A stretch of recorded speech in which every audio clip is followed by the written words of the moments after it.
Hey folks, thanks for watching.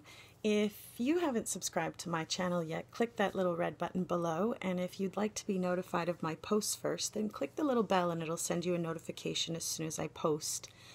Also, if you like this video, be sure to give me a little thumbs up. I'd appreciate that. Today I decided to do something a little bit different.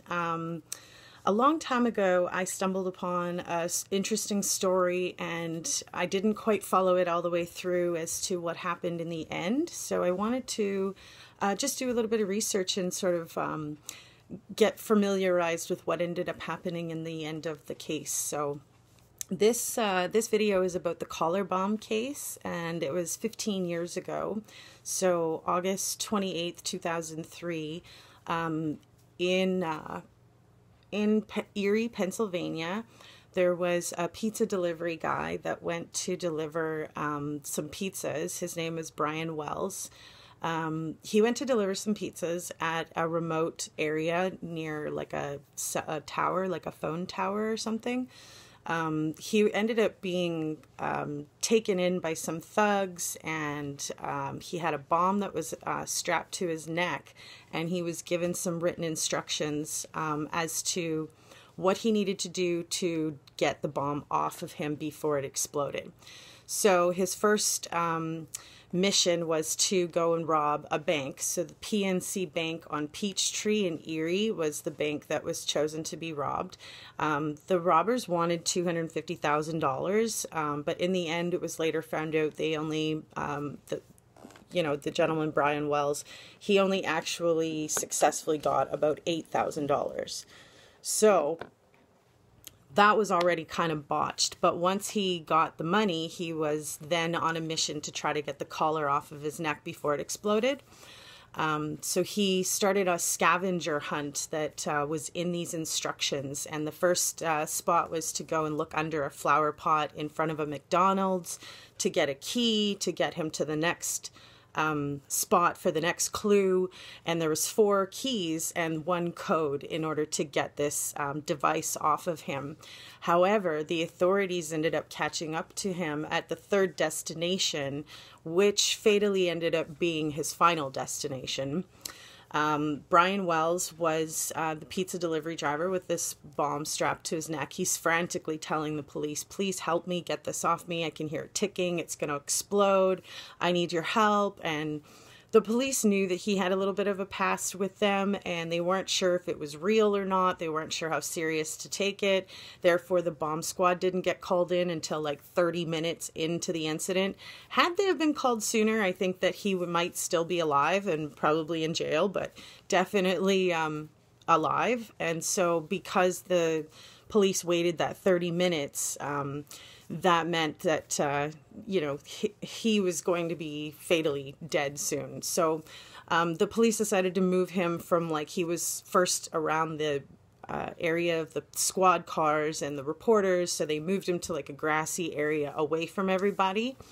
And then suddenly, all of a sudden, boom, it explodes. And all you can hear is this quiet of the tinkling of the metal sort of falling to the pavement, and like the man is his head is exploded, so he's dead, obviously, right?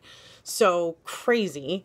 They didn't really know who had sort of orchestrated all of this. They ended up doing some, the case ended up going cold, and then they ended up going back. It warmed up again when a name of William Rothstein had phoned 911, and he confessed to sticking a body in a freezer, and it was in an unoccupied home in a basement.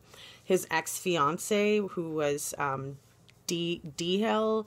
Armstrong, she paid him $2,000 to discard of her boyfriend's corpse, which was James Roden. So Armstrong shot Roden around the time of the heist, and she was later charged with his murder and stood trial in 2005, and she was found guilty of his murder. She claimed that somebody stole $130,000 from her home in Erie, and that was her motive for shooting Roden. However, that never really came to find out the exact truth on that. Rothstein, who was involved as well. He had died a year later of lymphoma, so he was no longer able to be a witness to the situation. Lymphoma is a cancer that begins infecting your immune system, and if you catch a cold or anything, get a little cut, it can be fatal because your immune system doesn't have anything to fight it off with. So with Armstrong in jail, the authorities had decided to question her about the heist and Brian Wells' death with the person who had exploded. And the case warmed up when she pointed the finger at Rothstein and her boyfriend as being like the players in the game. However, she was the one that had provided the cooking timers to create the bomb, so she was also now involved. And then with Rothstein dead, like, they couldn't even question him. So they ended up going to Rothstein's roommate, Stockton, who told a totally different story than Armstrong, of course. And Stockton said Armstrong and Rothstein had planned it from, like, the whole thing. And later, Stockton's wife actually linked his penmanship, like his writing, to the handwritten heist notes of the instructions. So he was definitely linked in as a partaker in what had happened. And then lastly, like, the authorities decided to talk to a friend of Armstrong's named Kenneth Barnes. And his version, again, was even more different than Armstrong's. He said that she had solicited him to kill her father so that she could collect on his inheritance money. And in exchange, she planned and promised to bankroll the hitman's mission with money from the heist. And then Barnes said that they had rehearsed everything the day before, so they even did a run-through, and that Wells was there, Armstrong was there, Rothstein was there, Stockton was there. They were all there, so they had all planned this together, even though it looked in the beginning like Brian Wells was a victim and like an unfortunate person that just got pulled into this. He ended up being somebody who had planned it. So, when Wells thought that the bomb was going to be fake and realized that it wasn't, was when he started to panic, What a crazy story, anyhow. So Armstrong got life behind bars, and Barnes got 30 years for his part in the situation as well. And then Rothstein is dead from the lymphoma, and Roden is dead, so there was no way he could say anything about the situation. Definitely a bizarre case, and it's nice to kind of see how it panned out in the end. And it's really weird how you kind of see, like, karma finding its fate in giving people cancer, and they're dead and they can no longer even do anything wrong. So I don't know, that's pretty crazy. So I'm glad I researched some of this. I hope you enjoyed the video, and stay tuned for next time. If you liked the video, please click the like button and give me a little thumbs up. If you'd like to be notified of my posts first, click the little bell, and please click that subscribe button if you'd like to see my posts next. Talk to you soon. Stay safe. Bye for now.